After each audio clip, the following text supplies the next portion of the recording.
श्री स्वामी समर्थ. नमस्कार मंडळी, स्वागत आहे तुमचे माझ्या यूट्यूब चॅनलवरती.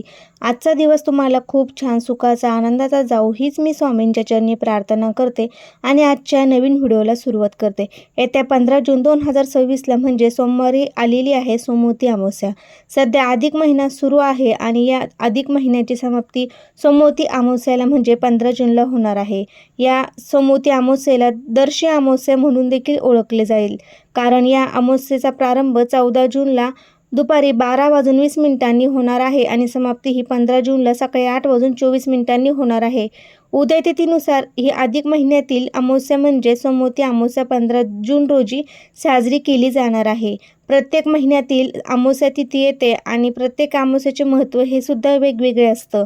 अधिक महिना हा दर 3 वर्षांनी एकदा येतो आणि म्हणूनच अधिक महिन्यातील येणारी अमावस्या सुद्धा दर 3 वर्षांनी येते. तसेच योगायोग बघा, अधिक महिन्यामध्ये ही सोमवती अमावस्या आलेली आहे आणि सोमवती अमावस्या ही वर्षातील सर्वात मोठी अमावस्या तिथी मानली जाते. अधिक महिन्यातील सोमवती अमावस्या ही सर्वजण या तिथीला काही ना काही उपाय करत असतात.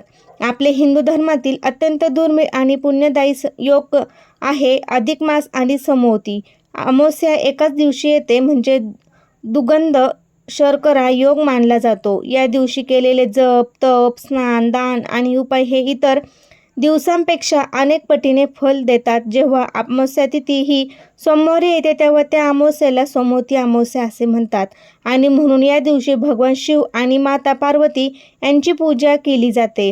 तसेच ही अमावस्या तिथी पूर्वजनांच्या स्मरणासाठी सुद्धा समर्पित आहे. या दिवशी पितरांना शांतीसाठी तर्पण, श्राद्ध, अन्नदान किंवा दान धर्म केल्याने पितृदोष हा दूर होतो आणि त्याचे आशीर्वाद हे प्राप्त होतात. धार्मिक दृष्टीने हा दिवस अत्यंत महत्त्वाचा आणि शुभ असल्यामुळे या दिवशी काही प्रभावी उपाय आहेत तर ते केले जातात आणि सेवासुद्धा केल्या जातात. आजच्या व्हिडिओमध्ये मी तुम्हाला एक अतिशय प्रभावी असा उपाय सांगणार आहे. सोमवार म्हणजे सोमवती अमावस्येला तुम्ही काहीच केले नाही तरी चालेल, पण या दिवशी आईने आपल्या मुलांवरून वाळून टाका ही एक वस्तू आणि मुलांची प्रगती कोणीही थांबवू शकणार नाही.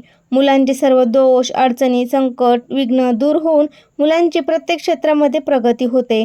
मुलांवर कोणतेच वाईट संकट, विघ्न येत नाही. तर तांदळाचा हा अतिशय प्रभावी उपाय आपल्याला करायचा आहे. तर हा उपाय कसा करायचा आहे, कोणत्या वेळी करायचा आहे, याबद्दलची संपूर्ण माहिती मी तुम्हाला आजच्या व्हिडिओमध्ये देणार आहे. त्यासाठी हा व्हिडिओ स्किप न करता शेवटपर्यंत नक्की पहा. चॅनलवरती नवीन असाल तर नक्की चॅनलला सबस्क्राईब करा आणि तसेच माहितीपूर्ण नवनवीन व्हिडिओ पाहण्यासाठी बेल आयकॉनला देखील प्रेस करा, म्हणजे जेव्हा मी कधी नवीन व्हिडिओ अपलोड करेल त्याचं नोटिफिकेशन सर्वात अगोदर तुम्हाला भेटेल आणि तुम्ही एक पण व्हिडिओ मिस करणार नाही. तसेच व्हिडिओला तुम्ही लाईक देखील करा आणि तुमच्या मित्रपरिवारामध्ये शेअर करायला विसरू नका. तर हा उपाय आपल्याला 15 जूनला म्हणजेच सोमवती अमावस्येला सोमवारच्या दिवशी करायचा आहे. प्रत्येक आईने आपल्या मुलांसाठीच न चुकता हा उपाय करायचा आहे. भले तुम्हाला या दिवशी सकाळी उठून लवकर उठावं लागल तरी चालेल, पण ही जी संधी आहे तर ती आपल्याला अजिबात सोडायची नाही. आपल्या स्वामींच्या केंद्रामध्ये सोमवती अमावस्येच्या दिवशी करण्यासाठी मुलांसाठी हा उपाय सांगण्यात आलेला आहे आणि तोच उपाय मी तुमच्यासोबत आज शेअर करणार आहे. बरेच जण स्वामी समर्थ केंद्रात जातात, त्यांना देखील माहीत असेल, पण बऱ्याच जणांना माहीत नसेल. त्यामुळे प्रत्येकाने हा उपाय करायचा आहे. आता हा उपाय कोणत्या वेळेत करायचा आहे, तर हा उपाय आपल्याला सकाळी 12 वाजण्याच्या अगोदर करायचा आहे. 12 वाजण्याच्या आत तुम्हाला ही एक वस्तू आहे तर ती आपल्या मुलांवरून ओवाळून टाकायची आहे. अमावस्येचा जो दिवस असतो ना, तो दिवस मुलांची दृष्टी किंवा नजर काढण्यासाठी खूप शुभ मानला जातो आणि मुलांचे नकारात्मक गोष्टी, ऊर्जा, वाईट नजर, हट्टीपणा दूर होण्यासाठी खूप महत्त्वाचा दिवस आहे. या दिवशी जे आपण काही नकारात्मकता दूर करण्यासाठी उपाय करतो तर ते खूप जास्त प्रभावी ठरले जातात. जेव्हा तुम्ही मुलांसाठी हा उपाय करणार तर या उपायामुळे मुलांची भीती ही कायमची नाहीशी होऊन त्यांना शांत झोप लागते, त्यांच्या तब्येतीमध्ये सुधारणा जाणवते. कारण बघा, प्रत्येक आईला आपल्या मुलांची खूप जास्त काळजी असते. माझा मुलगा किंवा माझी मुलगी आत्ताच्या सध्याच्या धावपळीच्या जीवनामध्ये कुठेही किंवा कोणत्याही क्षेत्रामध्ये मागे राहता कामा नये. त्यांची प्रत्येक क्षेत्रामध्ये अभ्यासामध्ये प्रगती व्हावी, त्यांना प्रत्येक क्षेत्रामध्ये भरभरून यश मिळावं, यासाठी आपल्याला हा उपाय जो आहे तो करायचा आहे. आता बऱ्याच वेळा तुम्ही बघितला असेल की मुलं भरभरून प्रयत्न करतात, कष्ट करतात, मेहनत करतात, पण त्यांना यश हे काही मिळत नाही. अडचणी त्यांच्या करिअरमध्ये येतच असतात. तर त्यासाठी ज्योतिषशास्त्रामध्ये आणि वास्तुशास्त्रामध्ये काही अतिशय प्रभावी उपाय जे आहेत तर ते सांगितले जातात आणि विशेष स्थितीवरती ते उपाय जर आपण अंमलात आणले तर नक्कीच त्यांचा उपयोग आपल्याला निश्चितपणे फळ प्राप्त होते. तर हा उपाय तुम्ही तुमच्या घरातील अगदी लहान मुलांपासून ते मोठ्यांपर्यंत सर्वांसाठी करायचा आहे. मुलं आणि मुली या दोघांसाठी तुम्हाला हा उपाय जो आहे तो करता येणार आहे. तर आपल्याला हा उपाय जो आहे, मुलगा बाहेर शिकायला असेल तर घरी आई वडीलसुद्धा आपल्या मुलांसाठी हा उपाय करू शकतात. इतका हा साधा आणि सात्विक उपाय. आता तर तुमच्या मुलांना बाहेरची नजरबाधा होत असेल, बाहेरचा काही नजरदोष लागलेला असेल आणि त्यामुळे मुलांची सतत चिडचिड होत असेल किंवा मुलं आजारी पडत असेल किंवा मुलं सतत हट्टीपणा करत असेल तर हा उपाय तुम्ही नक्की करा. आता नजरदोष मुलांवरून फक्त बाहेरच्या व्यक्तींचे लागत नाही तर घरातल्या आईवडिलांची सुद्धा नजरदोष आपल्या मुलांना फार पटकन लागत असते. बराच वेळ आपण मुलांचं कौतुक करतो त्यामुळे ही नजरदोष लागते. तर आपल्याला सुद्धा आपल्या मुलांची नजरदोष किंवा आपले मुलं आजारी पडतात किंवा सतत चिडचिड करतात यासारख्या समस्या मुलांमध्ये होत असतात.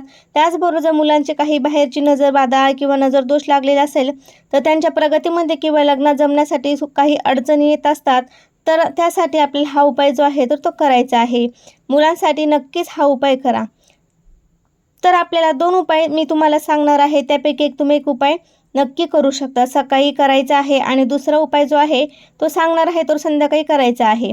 आता पहिला जो उपाय आहे तो आपल्याला सकाळी 12 वाजण्याच्या अगोदर तुम्हाला हा उपाय करायचा आहे. कारण हा उतारा आहे आणि उतारा हा नेहमी सकाळी केला जातो. तर उपाय करण्यासाठी तुम्हाला सोमवती अमावस्येच्या दिवशी सकाळी लवकर उठायचं आहे.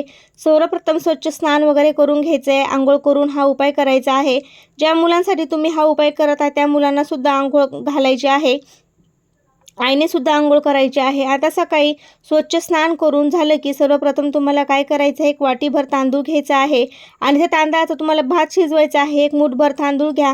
1 वाटीभर भात होईल एवढे तांदूळ शिजवायचे आहे आणि जो भात तुम्ही बनवणार आहात त्यामध्ये तेल, मीठ काही न टाकता आळणी भात हा आपल्याला 1 वाटीभर शिजवून घ्यायचा आहे किंवा एखादा द्रोणमध्ये हा भात शिजल्यानंतर आपल्याला वाटीमध्ये किंवा द्रोणमध्ये काढून घ्यायचा आहे आणि हा भात आपल्याला मुलांवरून उतरवून घ्यायचा आहे. घड्याळाच्या काटा फिरतो त्याप्रमाणे डोक्यापासून ते खाली पायापर्यंत असा 7 वेळास ओवाळून घ्यायचा आहे. ओवाळत असतो फक्त तुम्हाला श्री स्वामी समर्थ या मंत्राचा जप करायचा आहे आणि हा भात तुम्हाला 7 वेळा मुलांवरून ओवाळून घ्यायचा आहे. बाल्कनीमध्ये तुम्हाला अंगणामध्ये पक्षी असतील, कुत्रे असतील त्या ठिकाणी तुम्हाला हा पेरवती टाकून द्यायचा आहे आणि खायला ठेवायचा आहे. फक्त एवढंच हा उपाय तुम्हाला करायचा आहे. तर बघा हा उपाय केल्याशिवाय त्याचं फळ तुम्हाला मिळणार नाही. एवढा प्रभावी हा उपाय आहे. तर उपाय जर तुम्ही केला नसेल तर 100% तुम्हाला हा उपायाचा फरक आहे तो जाणवेल. त्यासाठी तुम्ही हा उपाय नक्की करा.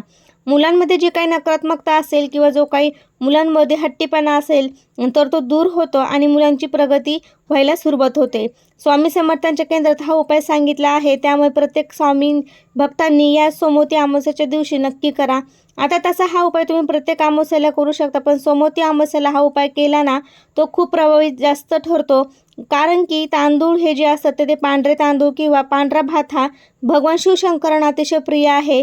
या दिवशी तांदळाचा खूप मोठा धार्मिक महत्त्व आहे आणि म्हणूनच आपल्याला हा उपाय जो आहे तर तो करायचा आहे.